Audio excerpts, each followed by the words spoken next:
आणि आपण पाहताय जय महाराष्ट्र बुलेटिन मध्ये आपल्या सगळ्यांचं स्वागत। बुलेटिनच्या सुरुवातीलाच बातमी आहे राज्यसभेसंदर्भातली। राज्यसभेसाठी मवियाकडून शरद पवारांनाच उमेदवारी देण्यात आली आहे। शरद पवार आज राज्यसभेसाठीचा अर्ज भरणार आहेत। अर्ज भरण्यासाठी शरद पवार स्वतः हजर राहण्याची शक्यता धुसर आहे।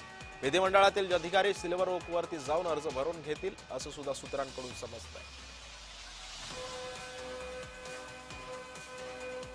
आणि या संदर्भामध्ये अधिक माहिती जाणून घेत माझा सहकारी मनोज दयाळकर सध्या आपल्या सोबत आहे। मनोज, राज्यसभेच्या उमेदवारीची घोषणा अखेर मवियाकडून करण्यात आली। शरद पवारांना उमेदवारी मिळते। आज पवार अर्ज दाखल करतात, काय माहिती आहे?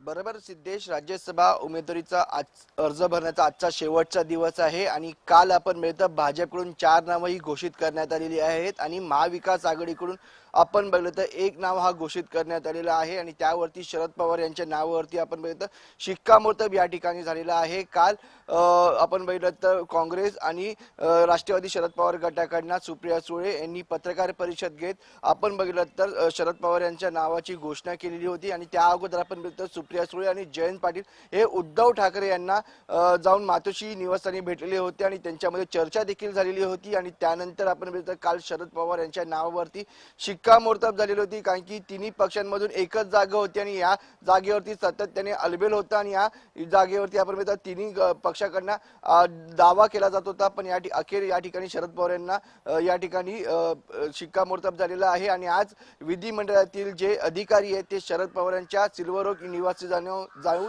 ते या ठिकाणी राज्यसभेचा निवडणुकीचा अर्ज दाखल भरणार आहेत, कारण की शरद पवार यांची प्रकृती ठीक नसल्यामुळे या ठिकाणी विधिमंडळातील अधिकारी हे शरद पवार यांच्या निवासस्थानी जाणार आहेत। कारण की या अगोदर आपण मिळतं पुण्यामध्ये जेव्हा अजित पवारांची निधनानंतर शरद पवारांची देखील तब्येत खालावली होती, ते 5 दिवस पुण्याच्या रुग्णालयामध्ये होते आणि त्यानंतर ते मुंबईमध्ये आले आणि मुंबईमध्ये आल्यावरती देखील त्यांना रुग्णालयामध्ये दाखल करण्यात आलेले होतं आणि त्यांची प्रकृती कुठेतरी ठीक नाही असं सांगितलं होतं। पण आता कुठेतरी प्रकृती स्थिर आहे, पण त्यांना जास्त या ठिकाणी डॉक्टरांनी सल्ल्यानुसार त्यांना विश्रांतीची गरज दिली आहे। त्यामुळे या ठिकाणी विधिमंडळाचे अधिकारी आपण मिळतं शरद पवार यांच्या निवासस्थानी सिल्वर ओक येथे जाऊन राज्यसभेच्या निवडणुकीचा अर्ज हा भरणार आहे, कारण की आजचा शेवटचा दिवस आहे आणि या ठिकाणी शरद पवार यांची महाविकास खरं मनोज, त्यामुळे एकंदरीत आजचा शेवटचा दिवस आहे। पवार आज अर्ज आपला दाखल करतील। धन्यवाद आपण दिलेल्या सविस्तर माहितीबद्दल।